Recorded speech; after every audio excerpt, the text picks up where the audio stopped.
En 1952, le navire de recherche océanographique japonais Kaiomaru numéro 5 a été envoyé pour enquêter sur l'étrange disparition de 9 bateaux japonais dans un célèbre endroit, le Triangle du Dragon. Cette mission s'est avérée infructueuse, car Kaiomaru a également disparu sans laisser de traces. Incroyable! Cette histoire n'est-elle qu'un mythe ou quelque chose d'étrange se passe-t-il vraiment dans le triangle des Bermudes de l'océan Pacifique? Parmi toutes les légendes des mers concernant les navires perdus, le triangle des Bermudes figure en première place. Cet endroit, d'où ont disparu tellement de navires et d'avions, a tout simplement volé la vedette à tous les autres. Mais savais-tu qu'il y a une douzaine d'autres lieux dans les mers qui possèdent une terrible réputation? Et même parfois pire? Elle s'appelle Vile Vortex. Ce terme a été inventé par le biologiste écossais Ivan Sanderson, le fondateur d'une société qui a décidé de s'intéresser de plus près à l'étude des mystères inexpliqués.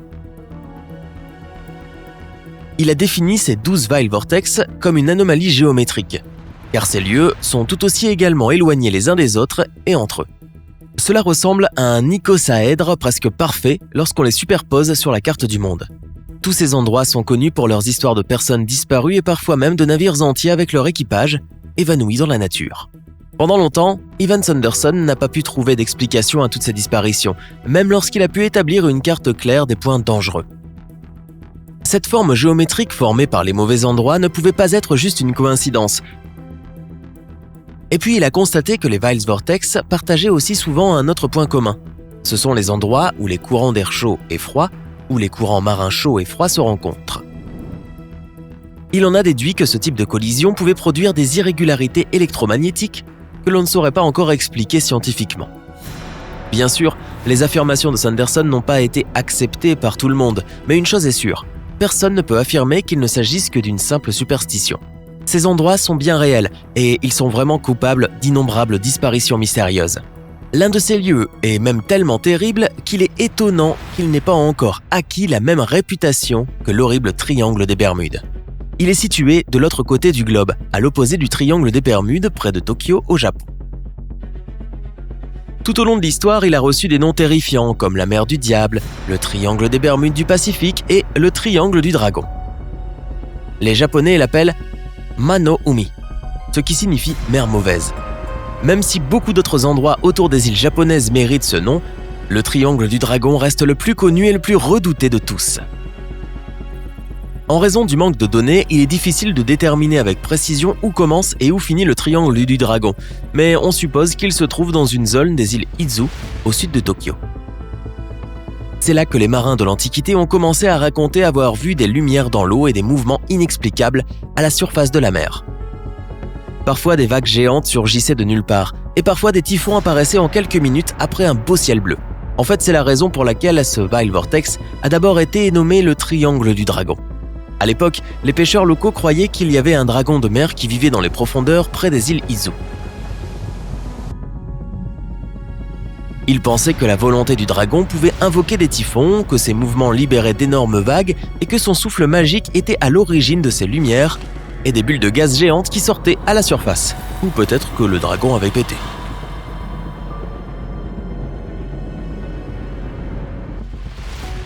Qui sait? Mais curieusement, ce n'est pas la raison pour laquelle cet endroit est devenu célèbre. Il est même intéressant de noter que les Japonais ont traditionnellement vécu en paix avec le monde surnaturel. Et même, il y a des siècles de cela, ils ne considéraient pas forcément les dragons comme une mauvaise chose. Certaines légendes comparent ainsi un dragon à un héros. Voilà comment a débuté l'histoire des présumés événements surnaturels liés au triangle du dragon. Au XIIIe siècle, le mongol Khan Kubilai, petit-fils de Genghis Khan, avait planifié une invasion des îles japonaises. 900 navires remplis de soldats et de marins ont été envoyés pour traverser le triangle du dragon afin de partir à la conquête du Japon. Mais lorsqu'ils se sont approchés du rivage, l'un de ces typhons imprévisibles s'est déclenché tout à coup. Il a détruit la plupart des vaisseaux de Kubilai Khan et anéanti complètement ses plans. C'est alors que l'on a utilisé pour la première fois le mot « kamikaze » pour décrire ce fameux typhon. Kamikaze signifie « le vent divin » et cela décrit assez bien la peur terrible inspirée par cette violente tempête. Alors, était-ce l'esprit du dragon qui protégeait ces terres ou était-ce justement l'étrange force électromagnétique du triangle du dragon? Il est évidemment difficile d'être catégorique sur le sujet, mais le phénomène ne semble rien avoir de surnaturel en réalité.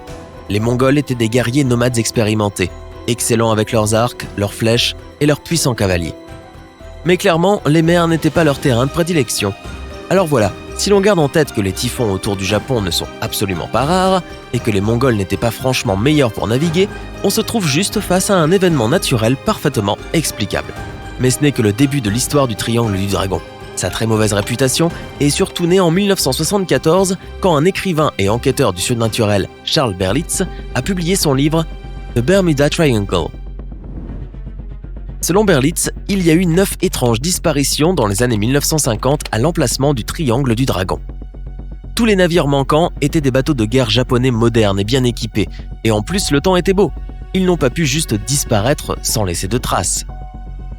Très vite, les autorités japonaises ont lancé une recherche et ont envoyé le navire Kaiomaru numéro 5. Mais il a également disparu, et dans les mêmes conditions météorologiques qui étaient presque idéales. Flippant, non ? Si l'on en croit le récit de Charles Berlitz, le Kaiomaru numéro 5 comptait 100 personnes à bord qu'on n'a jamais revues après leur départ pour le triangle du dragon. Les autorités japonaises ont alors restreint toutes les enquêtes ultérieures et ont qualifié le site de zone dangereuse. Mais en réalité, il n'y avait que 31 personnes à bord du Kaiomaru numéro 5. Berlitz a également affirmé que certains navires disparus étaient aussi grands que des pétroliers de 200 000 tonnes et que les disparitions étaient fréquentes depuis des milliers d'années. C'est joli sur le papier, mais pas réaliste. Tu sais qu'il se passe quelque chose de louche quand les histoires sont trop exagérées.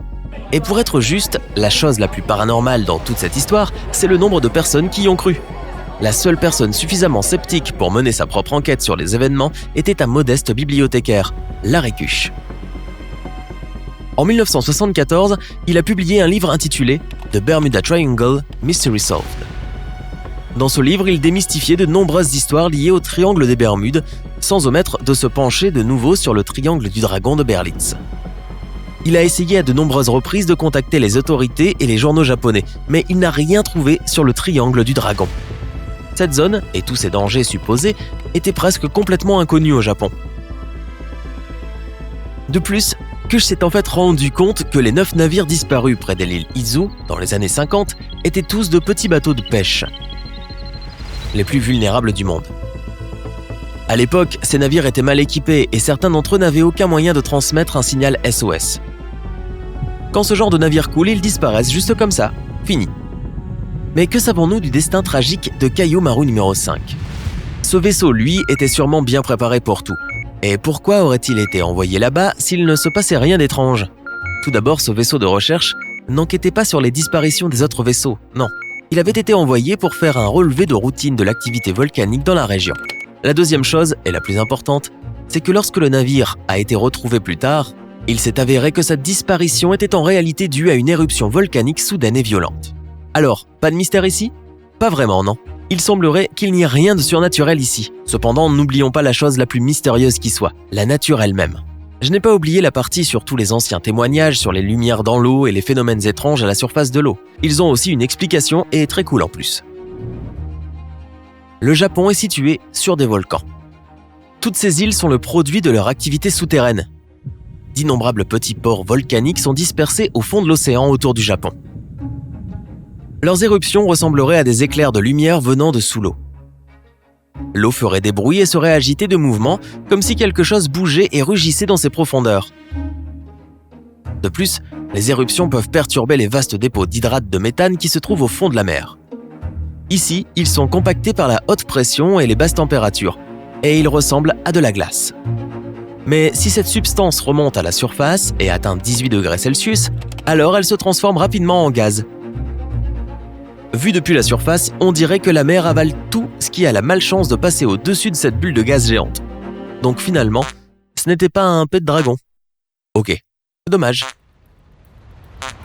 Bon, tu peux me traiter de poule mouillée superstitieuse, mais si je voyais quelque chose comme ça de mes propres yeux, je penserais clairement qu'il s'agit d'une attaque de monstres ou d'extraterrestres. Pas étonnant que les gens croyaient aux dragons qui vivaient dans la région des îles Izu. Et moi qui commençais à penser que Kaiomaru numéro 5 était juste un parfum japonais pour hommes.